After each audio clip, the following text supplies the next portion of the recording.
Bismillahirrahmanirrahim wa sallallahu ala nabiyil karim. Yan uwa musulmi daga ko'ina a duniya masu magana da harshen Hausa, muna muku sallama irin ta addinin musulunci.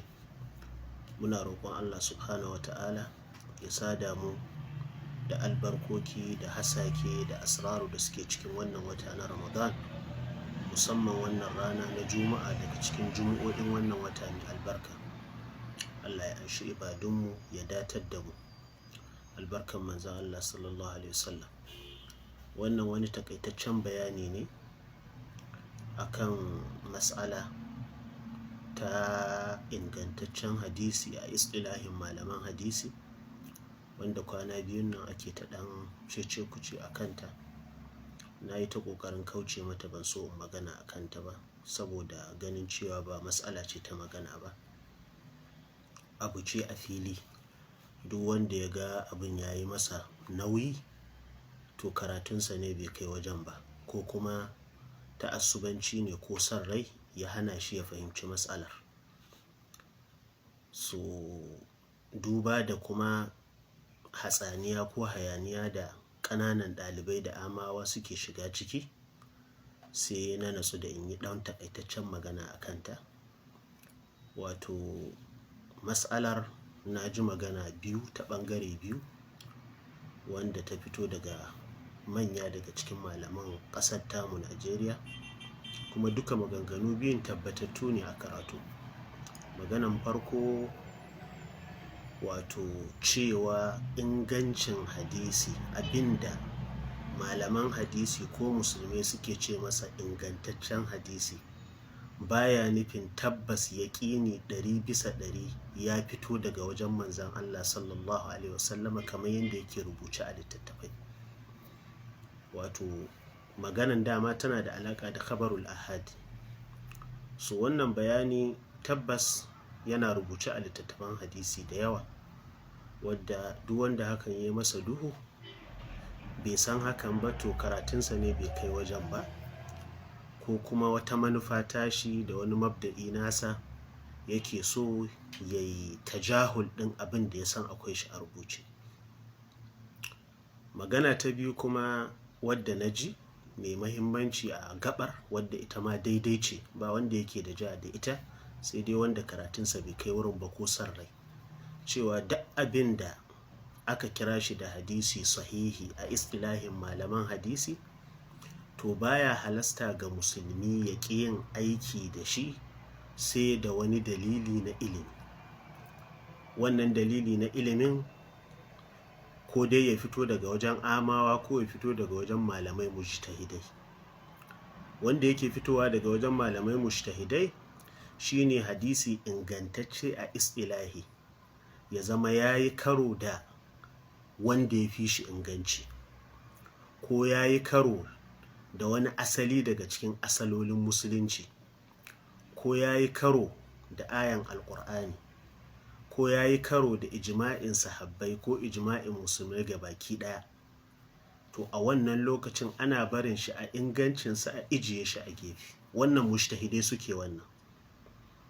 Ko kuma hadisai biyu dukansu sun inganta suna karo da juna, babu wani dalili na ilimi da zai rinjayar da ɗaya akan ɗaya, duka sai a kyale su, ba wanda za a aiki da shi a cikinsu. La tarjiha illa bi murajjih.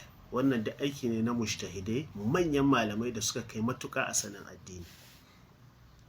To shi ko ammi me zai sa a ce masa annabi ya ce hadisi sahihi a ilmance ya ƙi yin aiki da shi?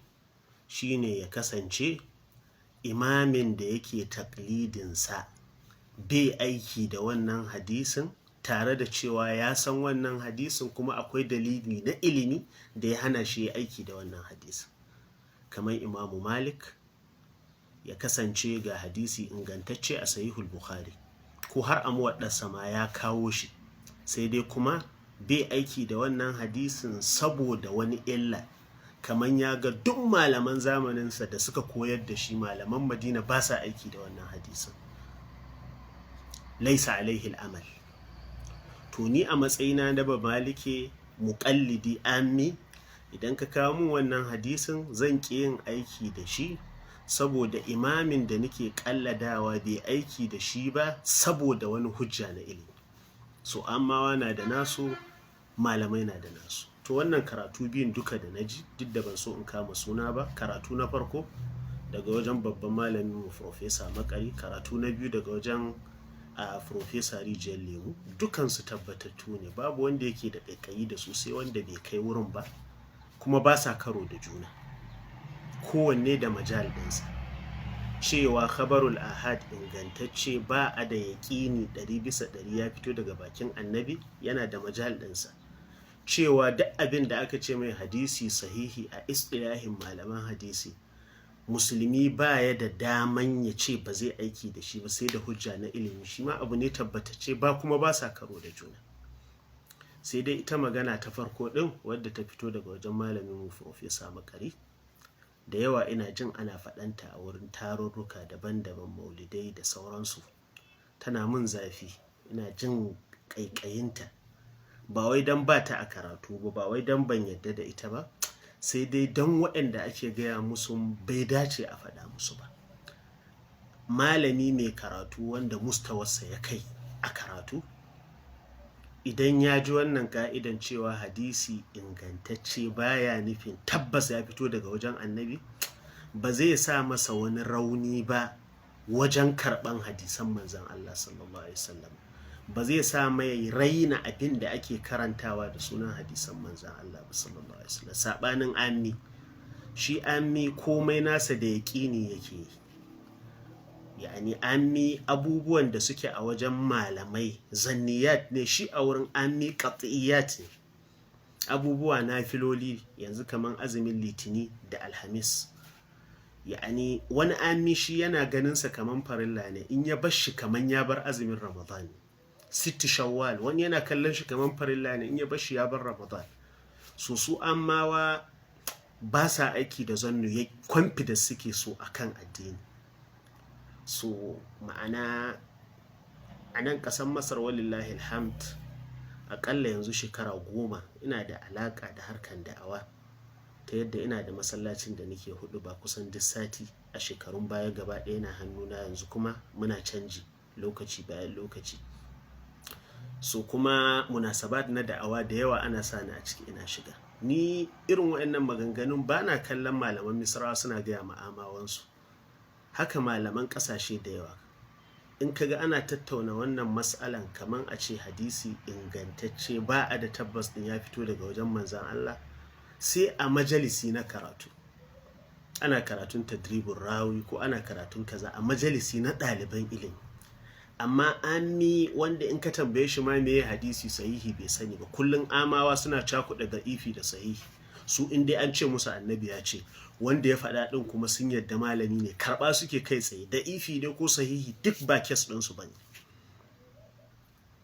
So ma'ana musamman yanzu da muke fama da aƙidan da ake kira da suna ƙala ƙato, ni ba na so in ce musu mabiya alƙur'ani, yadda suke tasalluli cikin amawa har sun zama yanzu suna so su zama kamar 'yan shi'a a cikin al'ummarmu. Wasu jama'a ne masu zaman kansu wanda dole a sa su a lissafi in ana lissafa musulman Najeriya, in ana lissafa ɓangarorin Najeriya. Nan gaba ma 'yan siyasa kamar yadda suke zuwa wajen malaman sufaye, suke zuwa wajen malaman wahabiyawa, suke zuwa wajen malaman 'yan shi'a, suna gab da su fara zuwa wajen malaman ƙala ƙato da. So wannan magana ne wanda zai ƙara sa ammi cikin rikici. Kullum inda kana harka da ilimi, amma za su ta kawo maka shubuhat ɗin da ake sa musu akan hadisan manzan Allah sallallahu alaihi wasallam, wanda muna shan wahala sosai ana shan wahala wajen fitar da su akai. Kana cikin abubuwanka, kana cikin abu, za a jefo maka abin da sai ya dakatar da kai, ka nemo me za ka sa faɗan masa ka tsamar da shi daga cikin shubuhat da aka jefa shi. So wannan duk da yake karatu ne, lakin su manyan malaman sun fi mu sani, sun sani kafin mu sani, ko ta hanyar su ma muka sani cewa likulli maqamin maqal. Duk da a majali ne na karatu aka faɗi, amma karatu ne wanda ake yankowa a watsa ma'amma, wanda amma kuma suna halarta. Tabbas duk abin da aka ce manzan Allah sallallahu alaihi wasallam ya faɗa, kuma a istilahin malamai ingantacce ne, babu wani kafa daga cikin kafofin da ke sa a ce ma hadisi bai inganta ba game da wannan hadisin, musulmi baya da daman ya ce ba zai aiki da wannan hadisin ba, sai dai in ya kai mujtahidi yana da wani hujja na ilimi da ya hana shi karban hadisin, wanda take an san su a karatun usul, babu ta'arud wa tarjih, ma'ruf, muqarrar, muharrar. In kuma amine imamin da yake takalidinsa bai aiki da wannan hadisin saboda wani dalili na ilimi daga cikin adillar da ake karanta a usulul fiqh. Wannan karken abin da nake so in ce kenan, kuma hakikatan ban yi wannan da niyan wato rinjayar da wani bangare akan wani bangare ko sukan wani bangare akan wannan bangare ba, domin dukansu karatu suka faɗi, karatu ne tabbatacce wanda ban san sabani a kansa ba a ilimi. So kawai dai ƙarin haske ne akan amawa da ƙananan ɗaliban ilimi da kuma waɗanda suke ta mai da abin wani abu, musamman muna watan Ramadan, ko zaginka aka yi maka wauta, annabi sallallahu alaihi wasallama ya yi maka umarni da cewa kakkarama, falyaqul inni imri'un sa'im. Manzo Allah na cewa man lam yada qawla zuri wal jahala wal amala bihi falaysa lillahi hajatun fi an yada'a ta'amahu wa sharabahu. Ma'ana duk wanda ba zai beba ƙarya da wauta ba da aiki da wauta, Allah bai da bukatan azuminsa. Ma'ana kamar duk garaɓasan da ake samu na watan Ramadan ba zai samu ba. So ya zama cewa ka yi amfani da wata gaba ka samu wani malami kana ce mai jahili, ko kana tafka mai ashar, ko kana taɓa shaksiyarsa, duk wannan ba abu ne da ya dace da musulmai ba a kowane lokaci, musamman a ce shahru Ramadan. Matsala ta karatu in ta taso, kana ganin kana da ido da kai, kana da abin cewa, ka faɗe ta yadda malamai suke faɗinta da magana ta ilimi, ka ije ta. Wanda Allah ya sa ya amfana da karatunka fa biha wa ni'am, wanda bai amfana ba kuma khalas. Ilimi ba hayaniya bane, addini ba hayaniya bane, bai kamata ya zama masu addini, masu harkan ilimi su zama 'yan daba ba. Allah shi gyara mana. Wa sallallahu ala nabiyil karim.